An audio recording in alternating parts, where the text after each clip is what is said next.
Versículo para memorizar. Díjome entonces, esta es la maldición que sale sobre la haz de toda la tierra, porque todo aquel que hurta, como está de la una parte del rollo, será destruido, y todo aquel que jura, como está de la otra parte del rollo, será destruido. Zacarías capítulo 5, versículo 3.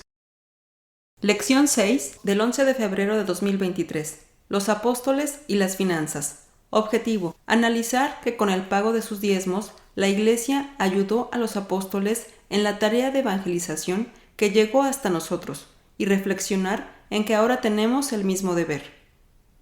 Lectura bíblica. Primera de Corintios capítulo 9, versículos 1 al 18. ¿No soy apóstol? ¿No soy libre? ¿No he visto a Jesús el Señor nuestro? ¿No sois vosotros mi obra en el Señor? Si a los otros no soy apóstol, a vosotros ciertamente lo soy, porque el sello de mi apostolado sois vosotros en el Señor. Esta es mi respuesta a los que me preguntan: ¿qué? ¿No tenemos potestad de comer y de beber? ¿No tenemos potestad de traer con nosotros una hermana mujer también como los otros apóstoles y los hermanos del Señor y Cefas? ¿O solo yo y Bernabé no tenemos potestad de no trabajar? ¿Quién jamás peleó a sus expensas? ¿Quién planta viña y no come de su fruto? ¿O quién apacienta el ganado y no come de la leche del ganado? Digo esto según los hombres. ¿No dice esto también la ley? Porque en la ley de Moisés está escrito: no pondrás bozal al buey que trilla. ¿Tiene Dios cuidado de los bueyes? ¿O dícelo enteramente por nosotros? Pues por nosotros está escrito: porque con esperanza ha de arar el que ara, y al que trilla, con esperanza de recibir el fruto. Si nosotros os sembramos lo espiritual, ¿es gran cosa si segáremos lo vuestro carnal? Si otros tienen en vosotros esta potestad, no más bien nosotros, mas no hemos usado de esta potestad, antes lo sufrimos todo, por no poner ningún obstáculo al Evangelio de Cristo. ¿No sabéis que los que trabajan en el santuario comen del santuario, y los que sirven al altar del altar participan? Así también ordenó el Señor a los que anuncian el Evangelio, que vivan del Evangelio. Mas yo de nada de esto me aproveché, ni tampoco he escrito esto para que se haga así conmigo, porque tengo por mejor morir antes que nadie haga vana esta mi gloria. Pues bien que anuncio el Evangelio, no tengo por qué gloriarme, porque me es impuesta necesidad, y ay de mí si no anunciar el Evangelio, por lo cual, si lo hago de voluntad, premio tendré, mas si por fuerza, la dispensación me ha sido encargada. ¿Cuál pues es mi merced?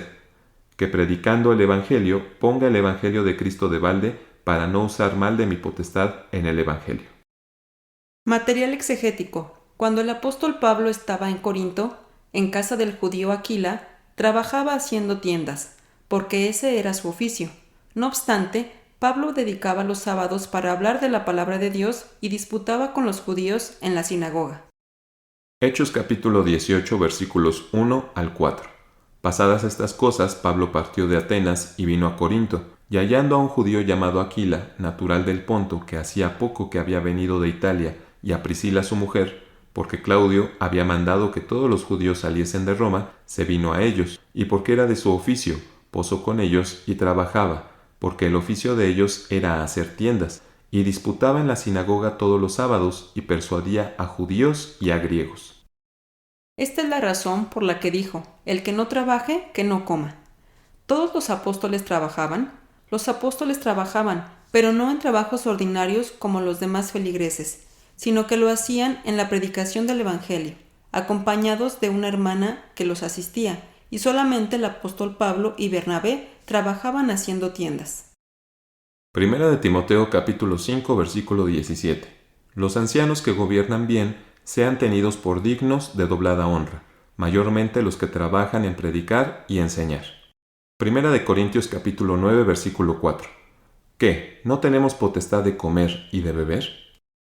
Si Pablo predicó el Evangelio sin cobrarles nada en Corinto, ¿por qué hace énfasis en el sostenimiento del obrero?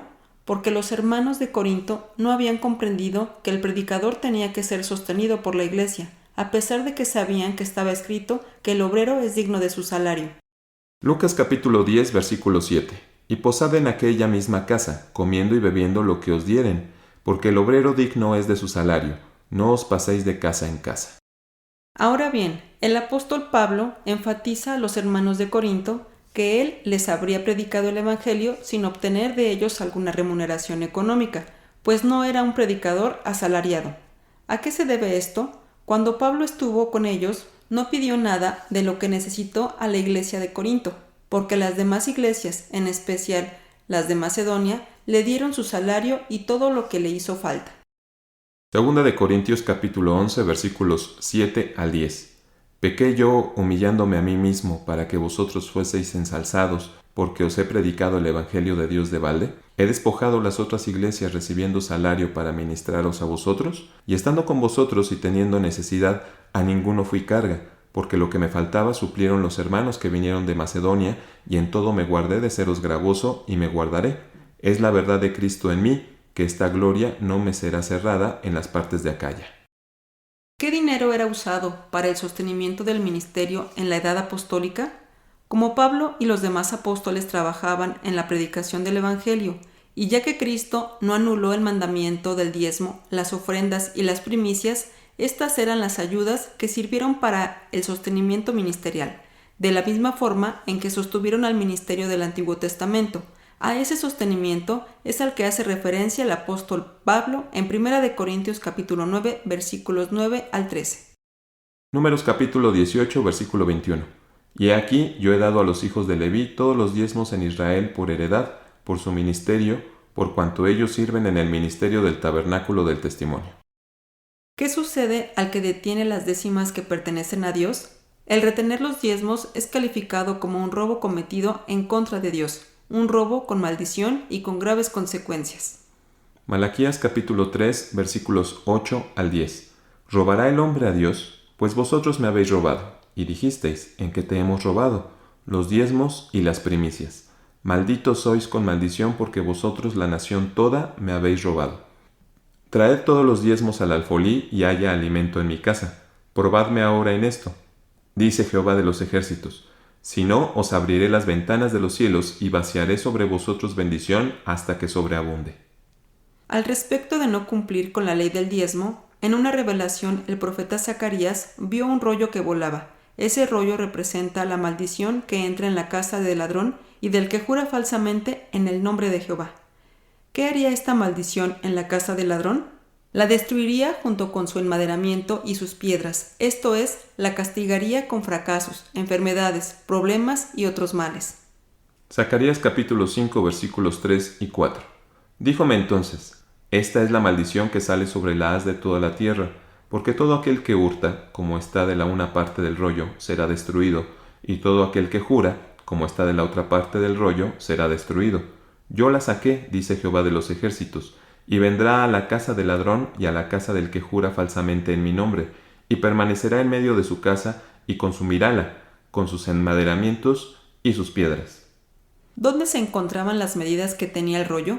En el pórtico del templo de Salomón, con lo cual el Señor nos enseña que, si retenemos las décimas de Jehová, no podremos entrar en la congregación de los redimidos, porque el templo de Salomón era un tipo de la iglesia comprada por Jesucristo.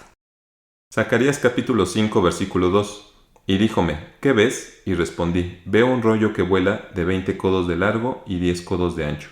Primer libro de los Reyes capítulo 6 versículo 3. Y el pórtico delante del templo de la casa de 20 codos de largo, según la anchura de la casa, y su ancho era de 10 codos delante de la casa. Primera de Pedro capítulo 2 versículos 4 y 5.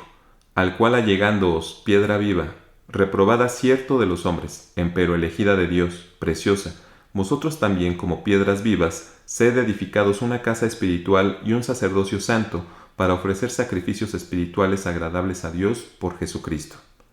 Hebreos capítulo 12 versículos 22 y 23. Mas os habéis llegado al monte de Sión, y a la ciudad del Dios vivo, Jerusalén la celestial, y a la compañía de muchos millares de ángeles, y a la congregación de los primogénitos que están alistados en los cielos, y a Dios el juez de todos, y a los espíritus de los justos hechos perfectos. ¿Qué diferencia hay entre robar al prójimo y robar a Dios? Primero de Samuel capítulo 2 versículo 25. Si pecare el hombre contra el hombre, los jueces le juzgarán, mas si alguno pecare contra Jehová, ¿quién rogará por él? Mas ellos no oyeron la voz de su padre, porque Jehová los quería matar.